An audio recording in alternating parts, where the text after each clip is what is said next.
തിരുവനന്തപുരത്തേക്കാണ്. നാവികസേനാ ദിനാഘോഷത്തോടനുബന്ധിച്ച് സേനയുടെ അഭ്യാസ പ്രകടനത്തിന് സാക്ഷിയായി തിരുവനന്തപുരം ശംഖുമുഖത്തെ ആകാശവും കടലും യുദ്ധവിമാനങ്ങളുടെയും യുദ്ധക്കപ്പലുകളുടെയും അഭ്യാസ പ്രകടനങ്ങൾക്ക് വേദിയാവുകയാണ്. രാഷ്ട്രപതി ദ്രൗപദി മുർമുവാണ് ചടങ്ങിൽ മുഖ്യാതിഥി. നമുക്ക് ദൃശ്യങ്ങളിൽ കാണാം, വളരെ മനോഹരമായ ദൃശ്യങ്ങൾ. യുദ്ധക്കപ്പലുകൾ അങ്ങനെ ദീപാലങ്കാരത്തിൽ കുളിച്ചു നിൽക്കുകയാണ്. ഫ്ലയർ ഫ്ലൈയിങ് എന്ന പരിപാടി കൂടി ഇതിൻ്റെ ഈ അഭ്യാസ പ്രകടനം കൂടി ഇതിൻ്റെ ഭാഗമായി നടക്കുന്നുണ്ട്.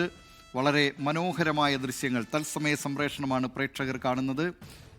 ദീപാലങ്കാരമായ യുദ്ധക്കപ്പലുകൾ, നേരത്തെ പോർ വിമാനങ്ങളുടെയും യുദ്ധക്കപ്പലുകളുടെയും ഒക്കെ അഭ്യാസ പ്രകടനങ്ങൾ ഉണ്ടായിരുന്നു. കണ്ണഞ്ചിപ്പിക്കുന്ന പ്രകടനങ്ങൾ ആയിരുന്നു. രാഷ്ട്രപതി ദ്രൗപദി മുർമു മുഖ്യാതിഥിയാണ്. ഗവർണർ ആർലേക്കർ ഇതിൽ മുഖ്യാതിഥിയാണ്. മുഖ്യമന്ത്രി പിണറായി വിജയനും ഈ ചടങ്ങിൽ പങ്കെടുക്കുന്നുണ്ട്. ശംഖുമുഖത്ത് നിന്നുള്ള തത്സമയ സംപ്രേഷണമാണ് പ്രേക്ഷകർ കാണുന്നത്.